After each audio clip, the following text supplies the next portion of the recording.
So yesterday we had started with exception handling. 1 minute. Okay. So we had studied what is the difference between error and exception, and errors are of two types: logical error and syntactical error. And these are the logical error is generated when there is poor understanding the logic or the solution, and syntactical error is based on the syntax if the syntax of your program goes wrong, right? And errors other than this, like runtime anomalies or like unusual conditions that occur in your program, they are called exceptions, like division by zero, access or to an array out of bound, right? तो उसमें उसके बाद हमने पढ़ा था that exceptions are of two kinds. One is synchronous exception and another is asynchronous exception. So synchronous exception जो हम handle कर सकते हैं वो वाली होती हैं, and asynchronous are mainly based on the system, your system, and that is beyond the control of the program, right? And we can handle only the synchronous exception, and whatever we will be doing, we like we will be talking about exception handling, that is mainly about the synchronous exception because that can be handled, right? Then what is the mechanism of exception handling? Then we had studied about that first we have to find the problem, we have to identify the problem, that is called hit the exception. Then we have to to inform that an error has occurred, and there we will be using throw keyword. Then receive the information and take some corrective action. So कोई भी आपका whatever solution you want to give for the exception handling, that we have to give, right, in this. And then okay, for that we had studied these blocks. One is try block and another is catch block. ठीक है, तो हमने ये पढ़ा था कि अगर मेरे पास में एक प्रोग्राम के अंदर ये हमने बनाया था, so this is the program that we had studied yesterday, and if user enters b as 0, then there was unusual condition occurring, and due to that our program was getting terminated automatically, right? And without telling the user that what has been gone wrong in the program was terminated, right? So whenever we are talking about, let us suppose in main I am creating int a comma b, and then I write c in a and b. Okay, then I write c is equal to a plus b, and then I am printing the value of c.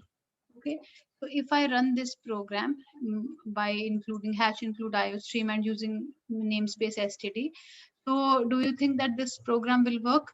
It will generate you error. Can you identify the error? Which error will be there? तो हम क्या करते हैं, वो एक बार copy करती हूँ और इसको मैं यहाँ लिख देती हूँ. Can you identify which error will be there? हमने यहाँ c सिंबल को क्या किया, c जो हमारा वेरिएबल है उसको हमने वेरिएबल की तरह नहीं लिखा, राइट? बिकॉज इसके आगे कुछ डेटा टाइप होनी चाहिए, right? When error will occur that c was not declared and undefined symbol c. ठीक है, तो ये अब ये जो एरर आया है ये किसके कारण आया है? तो ये कैसे आया है? ये तो कंपाइलर ने, जैसे जिसने ये C++ बनाई डेनिस रिची ने, है ना, तो ये उसने जनरेट किया है.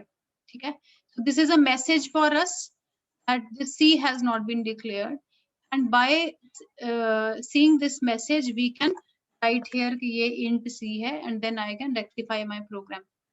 ठीक है, तो एक्सेप्शन जब हम बनाते हैं या एक्सेप्शन को हैंडल करते हैं, एक्सेप्शन को जब हैंडल करते हैं, तो our main focus will be to inform the user that what is the anomaly that has occurred in your program. Okay, तो अब जब हमने ये वाला प्रोग्राम कल एग्जीक्यूट किया था जिसमें हमने ये किया, सी इन कराया था a and b integer values को, and then I was printing the result as a divided by b. तो जब b को हमने 0 इनपुट किया तो फिर उसमें हमारे पास में द प्रोग्राम वाज टर्मिनेटेड। अब इस सिनेरियो को हम कैसे हैंडल करेंगे? जैसे इसी प्रोग्राम में हमने क्या किया था, अगर मैंने a मल्टीप्लाई बाय b लिखा तो इस लाइन के लिए मेरे पास में कोई भी एरर नहीं थी। Even if you enter b as 0 then this line will show result as 0। Okay, but main हमारी प्रॉब्लम कब आती है? जब when b is in the denominator, ठीक है, तो उसमें हमारे पास में प्रॉब्लम आएगी and we have to handle this kind of scenario. ठीक है, तो फर्स्ट हमारा क्या स्टेप रहता है? First step is to identify the problem. First step is to identify the problem and we have identified यहाँ तक मेरे पास में कोई भी प्रॉब्लम नहीं आएगी प्रोग्राम में, बट यहाँ पर जब इसको मैं a डिवाइडेड बाय b करती हूँ एंड b इज एंटर्ड 0 तो फिर ये प्रॉब्लम आ सकती है। ठीक है, अगर मैं b को कोई और वैल्यू लेती हूँ, 2 लेती हूँ, 5 लेती हूँ, कोई और नंबर लेती हूँ, then there will not be any problem, but if I enter b as 0 then that creates a problem. तो उसके लिए मैं क्या करती हूँ, अब हम क्या करेंगे ये देखो, ये so first I have hit the exception means if how should I tell you, wait, पहले मैं क्या करती हूँ, पहले आपको ये बता देती हूँ। जब मुझे इसको हैंडल करना है तो हम पहले ट्राई ब्लॉक बनाएंगे, because here you can see it detects and throws an exception. So detection means identification of the problem, right? And here you have identified that this line will create problem, this line can create problem. ठीक है, तो इसको मैं क्या करती हूँ, try एक मैं ब्लॉक बनाती हूँ एंड इस लाइन को मैं यहाँ इस ट्राई ब्लॉक के अंदर लिख लेती हूँ। ठीक है, जब मैंने इसको इस लाइन को इसके अंदर लिखा, अब जब मेरे पास में b कोई और वैल्यू होती है तब तो ये ठीक चलता है, बट अगर ये 0 होती है तब ये प्रॉब्लम क्रिएट करेगा। यस, तो मैं क्या करती हूँ, if b is equal to 0 then हमारे पास में क्या होगा, then I will be writing some scenario here, right. Else part में मैं क्या लिखती हूँ, एल्स जो है आप डायरेक्टली आप रिजल्ट को शो कर दीजिए, that result is a divided by b। क्या, यस, तो अगर मेरे पास में इस लाइन में b इज इक्वल टू 0 आता है तो फिर ये प्रॉब्लमेटिक है। Yes, otherwise you directly have to write the result is a divided by b, जो भी इसका आंसर आएगा।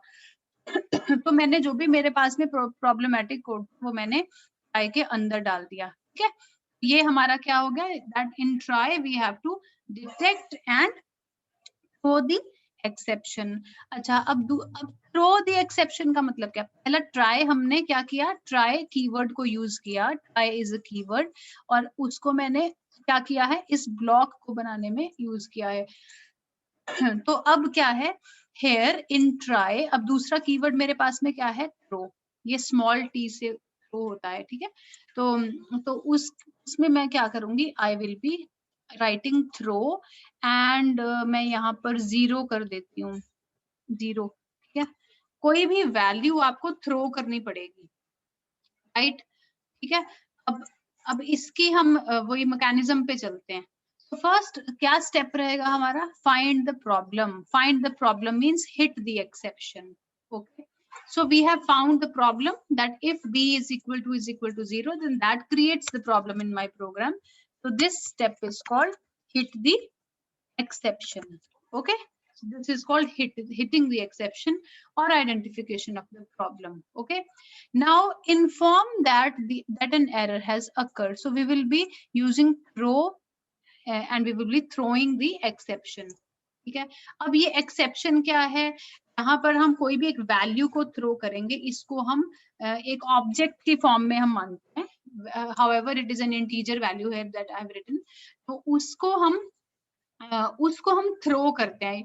How to throw a value, we just have to write this throw keyword और साथ में हम एक वैल्यू देंगे। ये वैल्यू इंटीजर हो सकता है, फ्लोट हो सकता है, कोई ऑब्जेक्ट हो सकता है, कोई करेक्टर हो सकता है, स्ट्रिंग हो सकता है। ठीक है, अच्छा, नेक्स्ट क्या है, जब हमने ट्राई एक कर लिया है, यहाँ इसमें मैं बताती हूँ, ट्राई कर लिया है, थ्रो भी यूज कर लिया, तो यहाँ थ्रो जो भी है, जैसे थ्रो 0 लिखा था, so that is considered as an exception, so this exception is thrown. Yes, जब भी आप जैसे if you throw a ball then that has to be caught. Okay, ये हम कैच ब्लॉक एक बनाएंगे, that will be receiving the exception.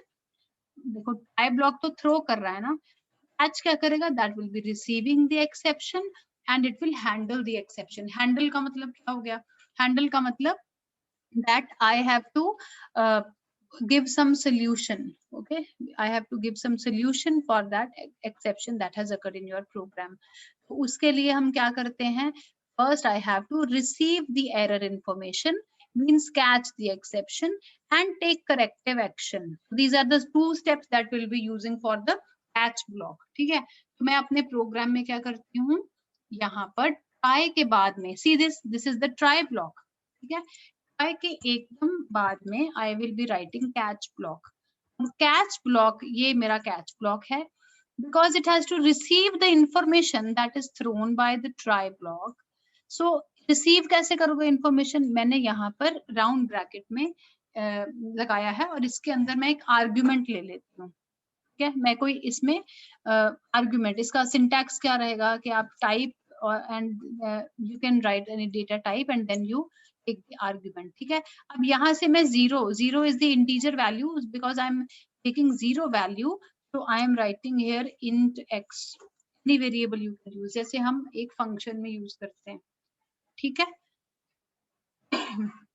okay. तो अब क्या करते हैं, ये अब कौन सा step हुआ, that I have received the error. Now what corrective measure you want to take or what solution you want to give for that exception, so that will be written here in this bracket. Okay, तो ये इस block के अंदर हम क्या लिखेंगे कि आपको कौन सा सोल्यूशन देना है। फाइन, तो अब हम क्या करते हैं, तो लेट अस सपोज मैं यहाँ क्या दे रही हूँ, that I am printing a message that division by 0 is not possible. Okay, so this is the message that I want to print, and तो इसको, तो ये अब क्या होगा, ट्राई के बीच में मैंने कोई प्रॉब्लमेटिक कोड लिखा है, ठीक है, जो आपके प्रॉब्लम क्रिएट कर सकता है आपके प्रोग्राम में, तो मैंने वहां पर कंडीशंस लगा के यहाँ पर ये कोड लिख लिया, and inside this try there has to be one throw, this throw will be throwing the problem, right.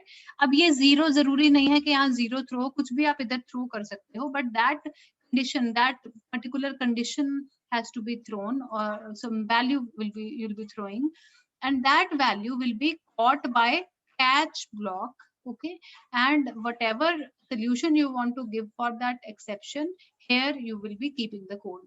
तो यहाँ पर अभी तो मैं सिर्फ एक मैसेज प्रिंट करा रही हूँ, आप यहाँ पर कुछ और भी यहाँ पर कुछ there you can write any set of lines of code for this. Okay, last में मैंने क्या लिखा है, return 0, and I'll be saving this program and I will be executing the program. ठीक है, तो जैसे हमने ये किया है, ये हमारे पास में ट्राई ब्लॉक है और उससे हम एक एक्सेप्शन को थ्रो करते हैं, and that exception is caught in the catch block, और फिर उसमें यहाँ जो लिखा है handle the exception, handle the exception मतलब आप उसकी, जब वो एक्सेप्शन अकर कर गई है आपके प्रोग्राम में, तो फिर आप क्या सोल्यूशन देना चाह रहे हैं, so that we have to write here. Okay, so I'm just reading it till then the program is compiling. The keyword try is used to preface a block of statements which may generate exceptions. Okay, तो हम क्या करते हैं, जो भी कोई code हमने ये देखा, ये लाइन में यहाँ पर एक्सेप्शन आ सकती है, उस लाइंस ऑफ कोड को हमने ट्राई ब्लॉक में रख लिया. ठीक है, उसको मैंने क्या किया, ट्राई ब्लॉक में रख लिया. तो ट्राई ब्लॉक में रखे, then when an exception is detected, जब ये एक्सेप्शन डिटेक्ट हुई, it is thrown using a throw statement in the try block. ठीक है, ये जो थ्रो स्टेटमेंट रहेगी that will be in the try block.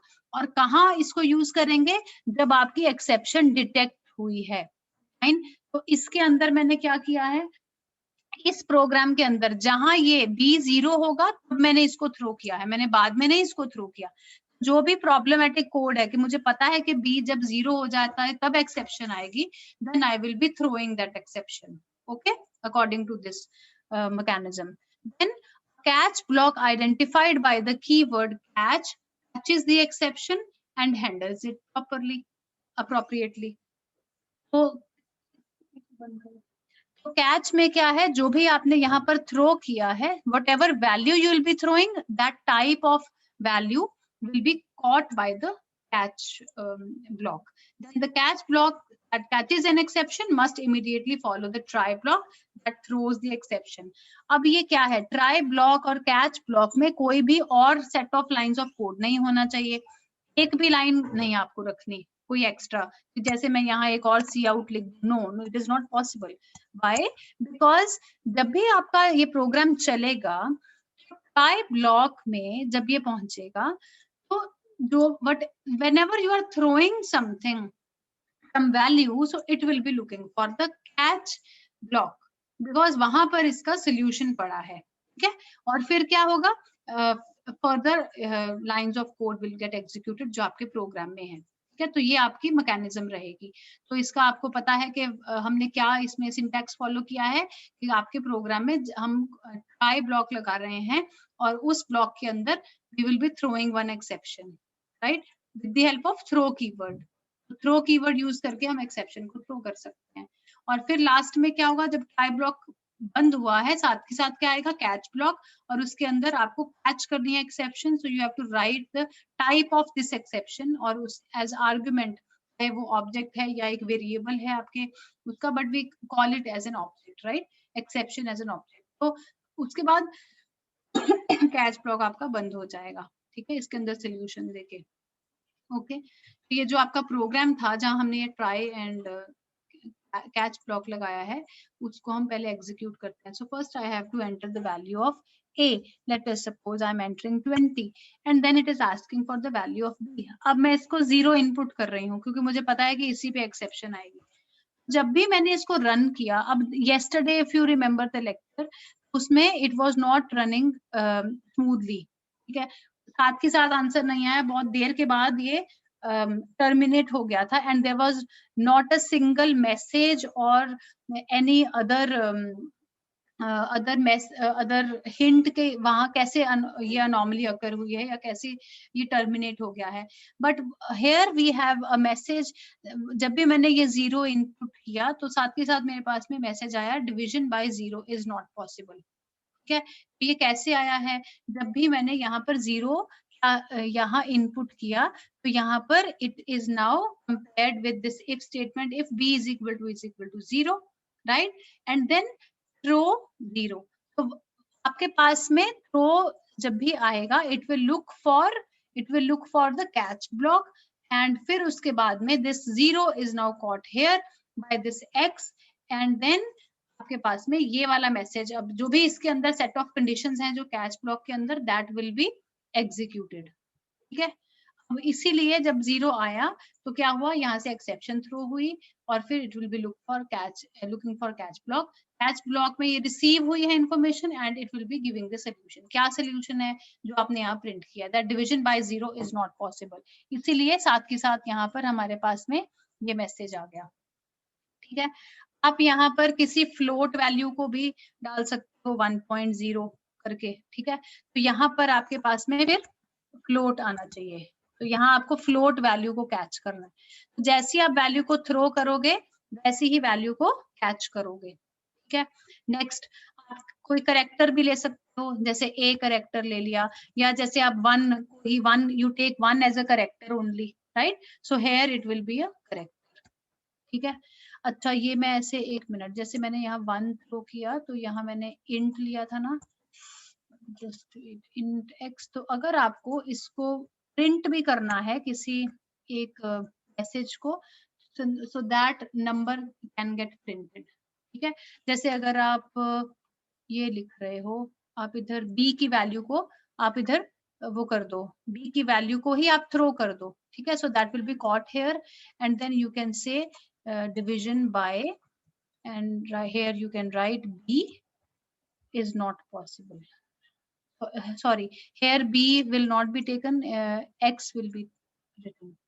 तो मैंने इसको पहले अब थोड़ा, ये तो पहले अभी चेंज किया है, तो a मैं 20 दे रही हूँ, तो 0, और फिर ये पहले हमने यहाँ थ्रो 1 किया था, तो division by 0 is not possible, और लास्ट में आप उसकी एक्सेप्शन के वैल्यू भी आप प्रिंट कर सकते हो जो भी आपने थ्रो किया है, ठीक है।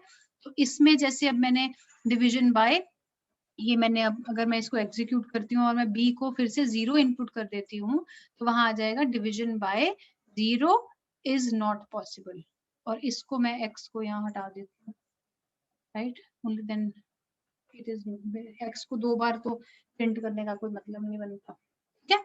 तो ऐसे हम जो भी थ्रो करेंगे वैल्यू को वही वैल्यू कैच होनी चाहिए, और फिर आप ये इसलिए है कि हम इसको यहाँ पर यूज कर सकते हैं, ठीक है। तो मैं डायरेक्टली मैं दोबारा इसमें a as 20 and b as 0 दे रही हूँ, तो division by 0 is not possible, वो पहले मैंने x 2 बार लिखा था तो उसके कारण 2 बार आ गया है, ठीक है।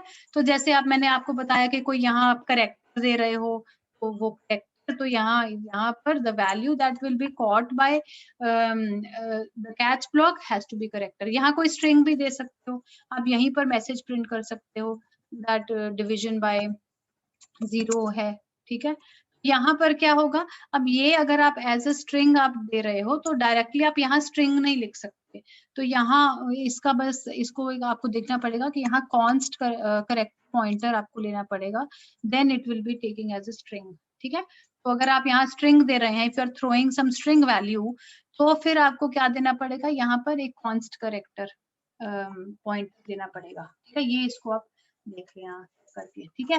नेक्स्ट जो आता है आपका एक्सेप्शन हैंडलिंग में, ये वाली एग्जांपल हमने कर ली है, ये सब हमने इधर कर लिया, चलो। तो एक्सेप्शन हैंडलिंग में क्या हमने और पढ़ना है, that enclose code that may have an error in the try block. This code में सेट ऑफ लाइंस में आपको लगता है कि ये एरर दे सकते हैं later on in our program, you just keep that code in try block, जैसे मैंने आपको एग्जांपल कराई। फॉलो विद वन और मोर कैच ब्लॉक, वन और मोर कैच ब्लॉक्स, तो ये क्या है, हम इसको अभी करते हैं, ठीक है। अच्छा, इससे पहले हम कुछ और एग्जांपल्स भी करते हैं, तो वो मैं आपको बता देती हूँ। यहाँ से ये मैं पहले कॉपी कर रही हूँ, ठीक है, और फिर मैं लिख रही हूँ इन मेन, और मैं एक और इसमें अभी पहले हम प्रोग्राम बना लेते हैं। लेट अस सपोज मैं इस देखो, वैसे तो हमारे पास में ये होता है कि आपके पास में कोई कोड है, उसमें आपको कुछ प्रॉब्लम लगती है तो फिर आप उसको ट्राई ब्लॉक में रख लीजिए, बट मैं क्या कर रही हूँ अभी आपको सिर्फ कुछ समझाने के लिए, यहाँ एक ट्राई ब्लॉक इधर अपने आप से एक बना रही हूँ, ठीक है। मैं इसमें लिख रही हूँ सी आउट, एक मैसेज प्रिंट कर रही हूँ, तो उसमें मैं लिख रही हूँ बिफोर थ्रो, ठीक है, बिफोर थ्रो, एंड देन यहाँ मैं एक कुछ वैल्यू को थ्रो कर रही हूँ, I am throwing 1, and then I am writing cout after throw, cout after throw, okay. तो ये मेरा ट्राई ब्लॉक हो गया। इसके बाद में मैं कैच ब्लॉक बनाती हूँ। Catch block is receiving the information, तो इसमें मैंने वो जैसे इंट एक्स लिया था, तो यहाँ पर भी मैं एक यहाँ मैसेज प्रिंट कर रही हूँ कि thrown value is x, you can write here, और डायरेक्टली, ठीक है, आप कोई भी यहाँ नंबर ले सकते हैं, कैसे भी इसको कर दीजिए, okay. So this is the catch block. अब लेट अस सपोज आपके प्रोग्राम में कैच ब्लॉक खत्म होने के बाद भी एक आपके पास में एक मैसेज लिखा हुआ है थैंक यू, ठीक है। So let me save and first execute, ठीक है। तो इस प्रोग्राम में क्या है, मेरे पास में आई ब्लॉक के अंदर मैंने एक मैसेज प्रिंट किया है सी आउट बिफोर थ्रो, और फिर उसके बाद में थ्रो कीवर्ड यूज करके I am throwing one value, I am throwing an exception, right, and after throw I have written cout after throw, एक मैसेज प्रिंट किया है आफ्टर थ्रो, एंड मैंने आई ब्लॉक को बंद कर दिया, catch block बनाया है that will be retrieving the information, ठीक है। तो अब इसके बाद में क्या है, यहाँ मेरे पास में कैच ब्लॉक में एक मैसेज है thrown value is x, and then after that I have again control will be in the main function only, उसमें सी आउट थैंक यू, ठीक है। अब आप ये देखो, अब जो इसका आपके पास में रिजल्ट आया है, now look at that, I may before throw that gets printed, before throw that gets printed, ठीक है। अब नेक्स्ट क्या है, आपने लिखा था आफ्टर थ्रो, आफ्टर थ्रो यहाँ कहीं प्रिंट नहीं हुआ, मुझे यहाँ एंडल यूज करना चाहिए था, आप इसको एंडल यूज करके कर लेना, ये क्लियर हो जाए लाइंस आपको, ठीक है। तो आफ्टर थ्रो कहीं प्रिंट नहीं हुआ। नेक्स्ट क्या है, आपने कैच में लिखा है थ्रोन वैल्यू इज एक्स, तो थ्रोन वैल्यू इज 1 आ गया, और कैच के बाद में आपने एक थैंक यू लिखा है, तो वो थैंक यू भी प्रिंट हो गया। ये आफ्टर थ्रो वाली वैल्यू कहाँ चली गई, उसका क्या सीन है? तो आप ये देखो, जब भी हम ट्राई ब्लॉक में कुछ कोड लिखते हैं, whenever a value or an means whenever an exception is thrown, whenever is exception is thrown, it will always look for the catch block to find solution for that exception. It will not look for other code. Let us suppose यहाँ पर भी मैंने खूब सारी lines set of code लिखा है, that will not get executed. ठीक है, ये सारा जो पोर्शन है, it will not get executed. Why? Because whenever a throw is there in your try block, जब भी you come across a throw, this throw keyword, it throws an exception, it will always look for the catch block, because that exception has to be solved now. Some corrective action has to be taken for that exception to get solved.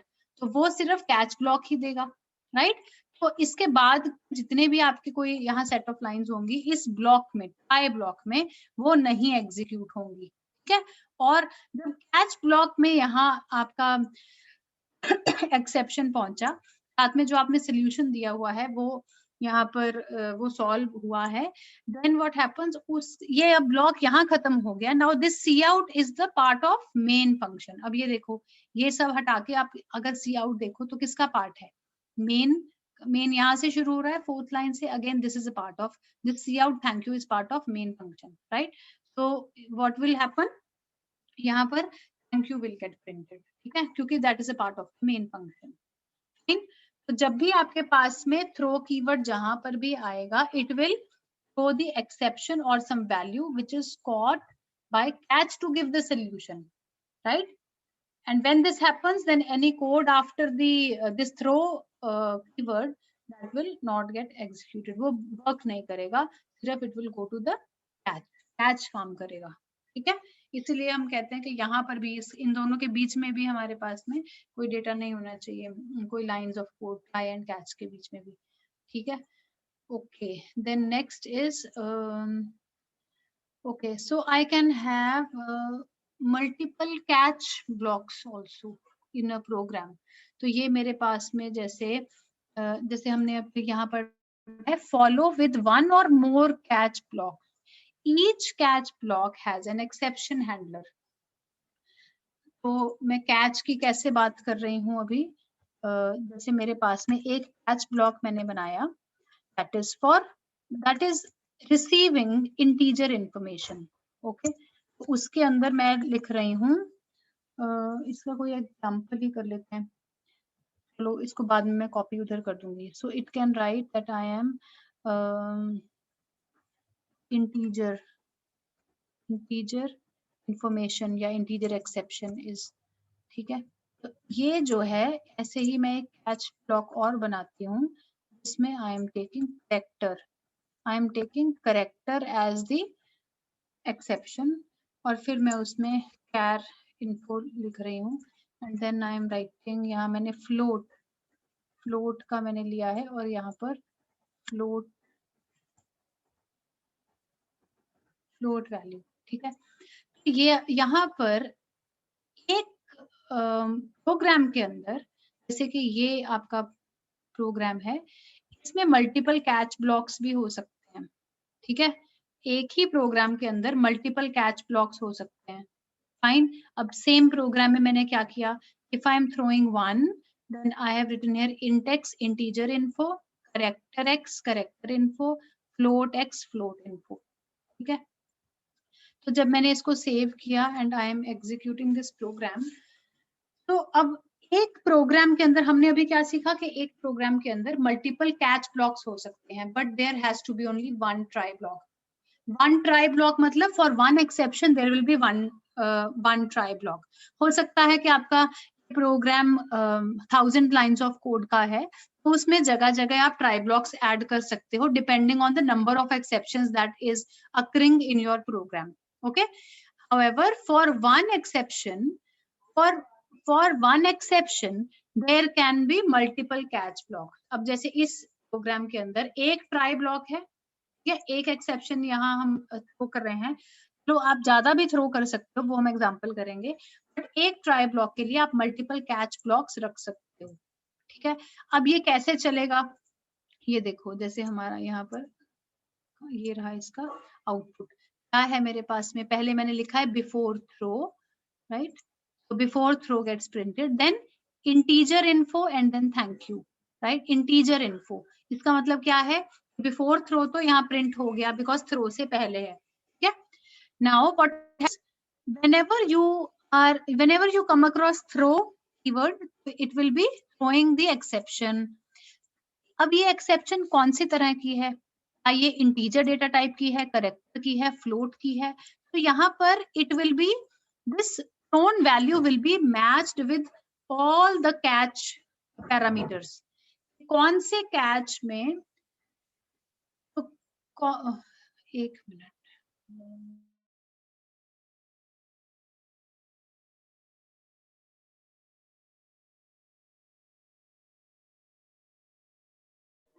so we will be so this will look for the type of the value that is thrown by the throw keyword by the try block, ठीक है।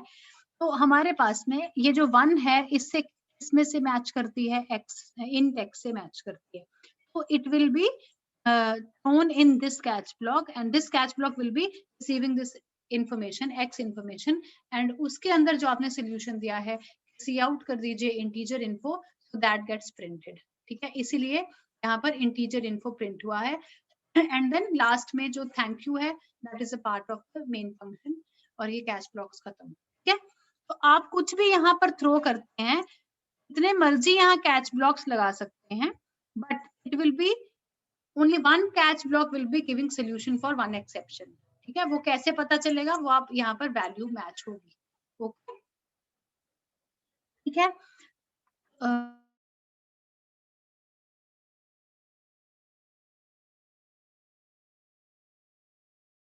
Okay, तो there is another option for you कि अगर आपके पास में आपको नहीं पता है कि ऊपर कौन सी वैल्यू थ्रो होगी, लेट अस सपोज हमारे पास में खूब सारा एक लाइंस ऑफ कोड में आपको ये नहीं पता कि which value, which type of value will be thrown, तो आप उसके लिए एक कैच भी लगा सकते हैं, and now you have to put 3 dots here in the catch, और फिर आप उसके अंदर एक सोल्यूशन दे दीजिए, जैसे मैंने एक दे दिया, the exception